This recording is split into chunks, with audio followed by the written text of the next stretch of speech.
ఆకాశంలో అనగనగా ఇద్దరు అన్నదమ్ములు. మన కుటుంబంలో మాదిరి పాపం వాళ్ళు కూడా ఒకరోజు గొడవ పడ్డారు. ఆహా, ఏంటి ఆకాశంలో అన్నదమ్ములా? ఎవరా అన్నదమ్ములు? వాళ్ళ మధ్య గొడవ ఎందుకు వచ్చింది? గొడవ తర్వాత ఏం జరిగింది? ఇవన్నీ తెలుసుకోవాలంటే మనం వీడియోలోకి వెళ్ళిపోవాలి. ఆ ఇద్దరు అన్నదమ్ముల్లో ఒకరు స్ట్రాంగ్గా ఉన్న క్యూబ్ అయితే మరొకరు అంతే స్ట్రాంగ్గా ఉన్న స్టోన్. మన స్టోన్ దారిలో క్యూబ్ కనుక లేకోకుంటే న్యూటన్ ఫస్ట్ లా వల్ల నేరుగా స్ట్రైట్గా ఎవరిని డిస్టర్బ్ చేయకుండా అది డిస్టర్బ్ అవ్వకోకుండా ట్రావెల్ చేసి ఉండేది. అలాగే క్యూబ్కి కూడా మన స్టోను అడ్డు లేకోకుంటే న్యూటన్ ఫస్ట్ లా వల్ల అది కూడా ఎవరిని డిస్టర్బ్ చేయకుండా అది కూడా డిస్టర్బ్ అవ్వకోకుండా నేరుగా స్ట్రైట్గా అంతరిక్షంలో ట్రావెల్ చేస్తూ నిండేది. పాపం కాలం కాటు వేసిందేమో అన్నట్టు స్టోన్ స్పీడు క్యూబ్ స్పీడ్ కన్నా ఎక్కువ ఉండటం వల్ల స్టోన్ క్యూబ్ని రీచ్ అయింది. వాటి కంఫర్టబుల్ ట్రావెల్ని డిస్టర్బ్ చేసింది. ఒకవేళ రెండు ఒకే దిశలో ట్రావెల్ చేస్తున్నప్పటికీ రెండు సేమ్ స్పీడ్తో ట్రావెల్ చేసింటే గనుక రెండింటికి ఏ డిస్టర్బెన్స్ ఉండేది కాదు. స్టోన్ స్పీడ్ క్యూబ్ స్పీడ్ కన్నా ఎక్కువ ఉండటం వల్ల స్టోన్ క్యూబ్ని రీచ్ అయింది.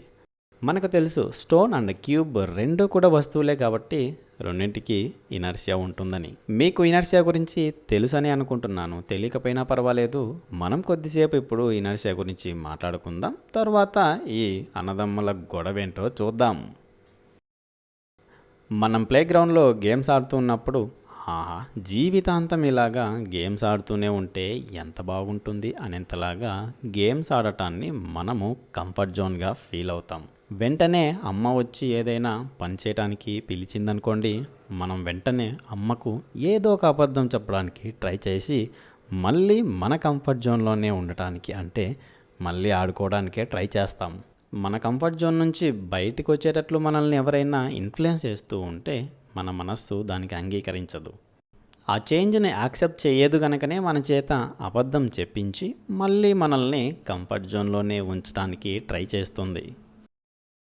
మన మనసు చూయించిన ఈ పెక్యులర్ బిహేవియర్ని మనము టెక్నికల్గా కంఫర్ట్ జోన్ నుంచి బయటికి రావడానికి రెసిస్టెన్స్ చూయించింది అనొచ్చు. ఇలా మనలో ఒక్కొక్కరికి ఒక్కో కంఫర్ట్ జోన్ ఉంటుంది. వస్తువులకి కూడా ఇలాగా ఒక కంఫర్ట్ జోన్ ఉంది. ఈ అంతరిక్షంలో ట్రావెల్ చేస్తూ ఉన్నప్పుడు వాటి డైరెక్షన్ చేంజ్ కాకోకుండా వాటి స్పీడ్ ఇంక్రీజ్ అవ్వకుండా డిక్రీజ్ అవ్వకోకుండా అలాగే ట్రావెల్ చేస్తూ ఉండటం వస్తువుల కంఫర్ట్ జోన్. వాటి కంఫర్ట్ జోన్ నుంచి బయటికి రావడానికి వేరే వస్తువులు ఇన్ఫ్లుయెన్స్ చేస్తూ ఉంటే మన మనస్సులాగా అవి కూడా ఆ చేంజ్ని యాక్సెప్ట్ చేయవు. అంటే మనలాగా అవి కూడా కంఫర్ట్ జోన్ నుంచి బయటికి రావడానికి రెసిస్టెన్స్ చూపిస్తాయి. వస్తువులకున్న ఈ రెసిస్టెన్స్ ప్రాపర్టీని ఇనర్షియా అంటారు. ఇప్పుడు ఇనర్షియా గురించి మీకు అర్థమైందని అనుకుంటున్నాను. ఆ అన్నదమ్ముల గొడవేంటో ఇప్పుడు చూద్దాం పదండి. ఆ ఇద్దరు అన్నదమ్ములైన క్యూబ్ అండ్ స్టోన్ రెండు కూడా వస్తువులే గనక ఆ వస్తువులకి ఇనర్షియా ఉంటుందని ఇప్పుడు మనకు తెలుసు కదా. స్టోన్ క్యూబ్కి దగ్గరలోకి రానంత వరకు దాని కంఫర్ట్ జోన్కి ఎలాంటి డిస్టర్బెన్స్ లేదు కాబట్టి అది ఎవరిని డిస్టర్బ్ చేయలేదు, అది కూడా డిస్టర్బ్ అవ్వలేదు. ఎప్పుడైతే క్యూబ్ తన దారికి అడ్డుగా వచ్చిందో అప్పుడు తన కంఫర్ట్ జోన్ డిస్టర్బ్ అవుతుంది కనుక వెంటనే ఇనర్షియా ప్రాపర్టీ రంగంలోకి దిగుతుంది. తన కంఫర్ట్ జోన్ డిస్టర్బ్ అవ్వకుండా ఉండాలి అంటే అడ్డుగా ఉన్న ఆ క్యూబ్ని ఏదో ఒకటి చేసి దారిలో లేకుండా చేసుకోవాలి. ఈ పని చేయగలిగిన అనువైన వ్యక్తి ఎవరా అని మన ఇనర్షియా ఇప్పుడు వెతుకుతుంది. వెంటనే ఇనర్షియా మొమెంటంకి కమాండ్స్ పంపిస్తుంది. ఇప్పుడు మొమెంటం చేయాల్సిన పనల్లా అడ్డుగా ఉన్న ఆ క్యూబ్ని పక్కకు తోసేసి మన స్టోన్ని మళ్ళీ తన కంఫర్ట్ జోన్లోనే ట్రావెల్ చేస్తూ ఉండేలా చేయాలి. ఏ వస్తువులో ఉన్న మొమెంటం అయినా సరే 3 రకాల పనులు చేయగలదు. ఇంకొక వస్తువు వేగాన్ని పెంచగలదు, తగ్గించగలదు, ఆ వస్తువు వెళ్తున్న దిశని మార్చగలదు.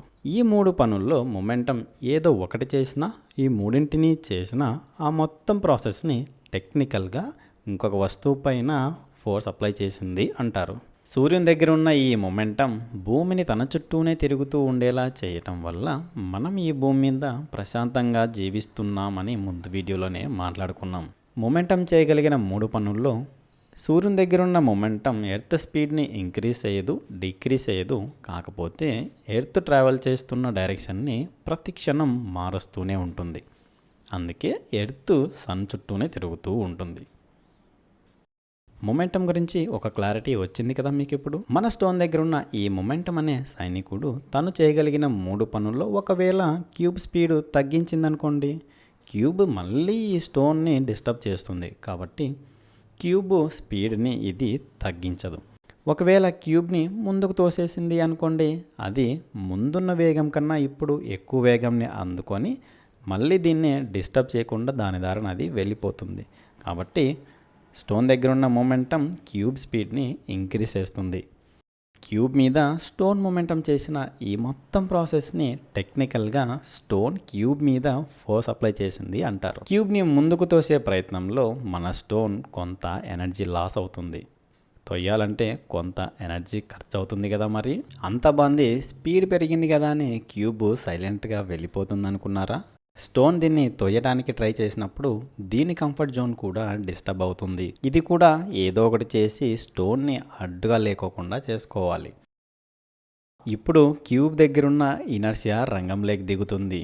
వెంటనే తన దగ్గర ఉన్న మొమెంటం అనే సోల్జర్కి కమాండ్స్ పంపిస్తుంది. ఇప్పుడు క్యూబ్ దగ్గర ఉన్న మొమెంటం చేయాల్సిన పనుల్లా అడ్డుగా వచ్చిన ఆ స్టోన్ని పక్కకు తోసేసి క్యూబ్ని మళ్ళీ ముందులా కంఫర్ట్ జోన్లోనే ఉంచాలి. మనకు తెలుసు కదా, మొమెంటం అనే ప్రాపర్టీ 3 రకాల పనులు చేయగలదు. స్టోన్ స్పీడ్ని ఇంక్రీజ్ చేయగలదు, డిక్రీజ్ చేయగలదు, దాని డైరెక్షన్ని చేంజ్ చేయగలదు. ఈ మూడింటిలో ఒకవేళ స్టోన్ స్పీడ్ని ఇంక్రీజ్ చేసిందనుకోండి, అది మళ్ళా క్యూబ్ని వచ్చి ఢీకొని దీన్ని డిస్టర్బ్ చేస్తుంది. దీని కంఫర్ట్ జోన్ మళ్ళీ డిస్టర్బ్ అవుతుంది. కాబట్టి దాని స్పీడ్ని ఇంక్రీజ్ చేయదు. అదే ఒకవేళ స్టోన్ స్పీడ్ని డిక్రీజ్ చేసింది అనుకోండి, దీన్ని మళ్ళీ వచ్చి అది ఢీకొనే ఛాన్స్ ఉండదు. అందుకే స్టోన్ దీన్ని తోయడానికి ట్రై చేసినప్పుడే స్టోన్ దగ్గర ఉన్న కొంత ఎనర్జీని ఇది లాగేసుకుంటుంది. ఎనర్జీ తగ్గిపోతే స్టోన్ స్పీడ్ డిక్రీజ్ అవుతుంది. మళ్ళీ క్యూబ్ను వచ్చి ఢీకొనుకోకుండా దాని కంఫర్ట్ జోన్లో అది ఉంటుంది, క్యూబ్ కంఫర్ట్ జోన్లో ఇది ఉంటుంది. రెండింటికి ఏ గొడవ ఉండదు. ఇలా రెండు గొడవ పడటం వల్ల క్యూబ్ ఎనర్జీ ఇంక్రీజ్ అవుతుంది, స్టోన్ ఎనర్జీ డిక్రీజ్ అవుతుంది. ఇలా అన్నదమ్ముల గొడవల్లో ఆస్తి పంపకాలు జరిగి ఎవరి కంఫర్ట్ జోన్లో వాళ్ళ జీవితాలు జీవించినట్లు ఇవి రెండు గొడవ పడి వాటి దగ్గర ఉన్న ఎనర్జీస్ని షేర్ చేసుకొని కొత్త కంఫర్ట్ జోన్స్తో మళ్ళీ ట్రావెల్ మొదలు పెడతాయి. ఐకమత్యమే మహాబలం రా నాయనా అని వీళ్లకు నేర్పించేదెవరో చూడాలి. ఆస్తి పంపకాల్లో అన్నదమ్ముల్లో ఒకరికి భరించలేనంత శక్తి వస్తే వాళ్ళు వ్యసనాలకి లోనై వాళ్ళ జీవితాన్ని పాడు చేసుకుంటారని మనకు తెలుసు. ఇలా వస్తువులు ఇంటరాక్ట్ అయినప్పుడు వాటి మధ్య భరించలేనంత శక్తి షేర్ అయిందనుకోండి, అవి పగిలిపోయే అవకాశం ఎక్కువ. మనం యాక్సిడెంట్స్లో ఇది బాగా గమనిస్తాం. 2 వెహికల్స్ యాక్సిడెంట్ అయినప్పుడు ఇలా భరించలేనంత శక్తి వాటి మధ్య షేర్ అవుతుంది కాబట్టి అవి పగిలిపోతూ ఉంటాయి. మొత్తానికి మనమైతే ఈ వీడియోలో మొమెంటం గురించి మాట్లాడుకున్నాం, ఇనర్షియా గురించి మాట్లాడుకున్నాం. 2 వస్తువులు ఇంటరాక్ట్ అయినప్పుడు ఎనర్జీస్ షేర్ అవుతాయి అని మాట్లాడుకున్నాం. ఈ అర్జున్ ఇంకొక అనాలిసిస్తో మళ్ళీ మీ ముందు ఉంటాడు.